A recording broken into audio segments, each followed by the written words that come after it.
teaching of Jesus in the story of the rich man and Lazarus. In the first few verses of Luke, there are three teachings related to our concerns for the little ones in this church. The way we injure and sin against each other, and the call to forgive. These remain challenges. There are so many needs in our world. There is so much conflict. We understand the disciples' request to increase our faith. We live in a world of decreased faith. The problems on all fronts seem to be escalating. People are scared and scarred. There is a massive financial debt in our nation and greater use of violence to achieve political and personal ends. All of our systems, educational, economic, military, political, ecclesiastical, all of our systems are in some kind of crisis. We might be tempted to say with the disciples, increase our faith. What else would we say? Well, there might be other options. One is to borrow from the psalm that would have been read today, but we chose a candle. By the rivers of Babylon, there we sat down and we wept when we remembered Zion.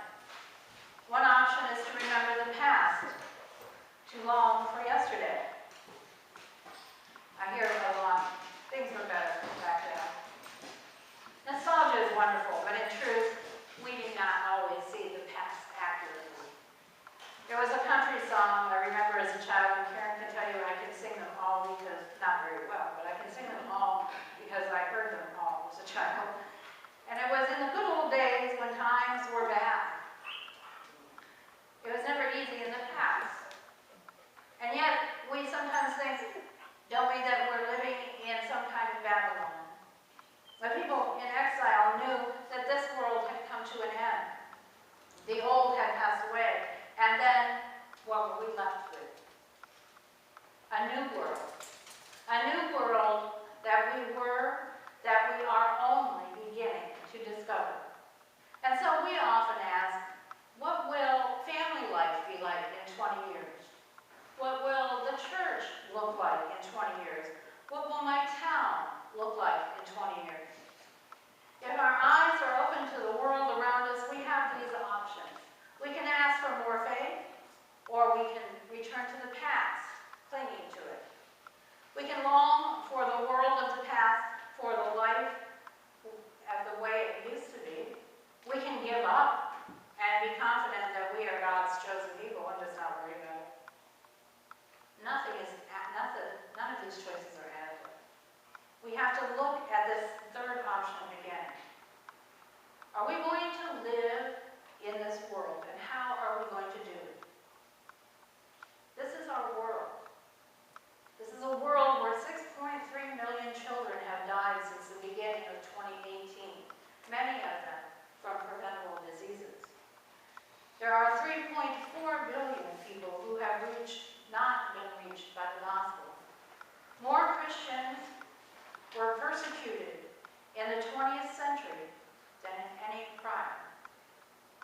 More people died violent deaths in the 20th century than in any century prior to the last one. Increase our faith, the disciples ask. He responds, if you had just a little faith, just a little, you would do amazing things. If you had the faith the size of a mustard seed.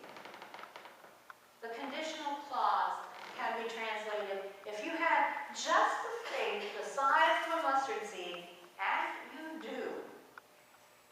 you do have faith.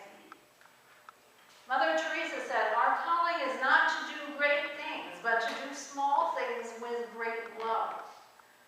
The scripture might be saying something similar to us. We do not need more faith. We need to use the faith we have. Today is World Communion Sunday. On World Communion Sunday, we reflect on the faith that we have. Surely, this faith helps us to see a power that can overcome any obstacles. Surely, this faith helps us to know a love that can overcome any divisions. Surely, this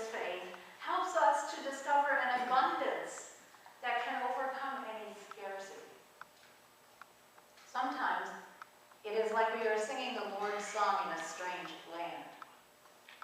And so we ask, increase our faith. And Jesus says gently, confidently, you already have enough faith. Put it into practice. The teaching of Jesus presents us with a vivid image. A seed is usually planted in the ground. I know that, because I'm a gardener, and usually I plant it in the ground. And perhaps, if we're lucky, it grows into something. But planting a seed in the seed? Perhaps the meaning here is that God works in all kinds of circumstances, among all types of people, and in all kinds of situations. God works even in the midst of people like you and me. How does this relate to World Communion Sunday? The needs of the world are so vast, beginning right where we are, right in this little town of Owego. Beginning right here, and yet the world extends well beyond here. Somehow on World Communion Sunday, we think more deeply about our connection with the church across the world, in cathedrals and house churches, and perhaps congregations and state churches, Pentecostal, Catholic, evangelical, and Orthodox. All expressions of Christ's body, all the fruit of the Great Commission, that Jesus would be with us to the end of the earth. And so he is. He is with us wherever there is even faith the size of a mustard seed, a great processional choir, or a few gathered in a small country church, or an aging woman no longer physically able to attend services, or a young adult burned by some experience in a local congregation.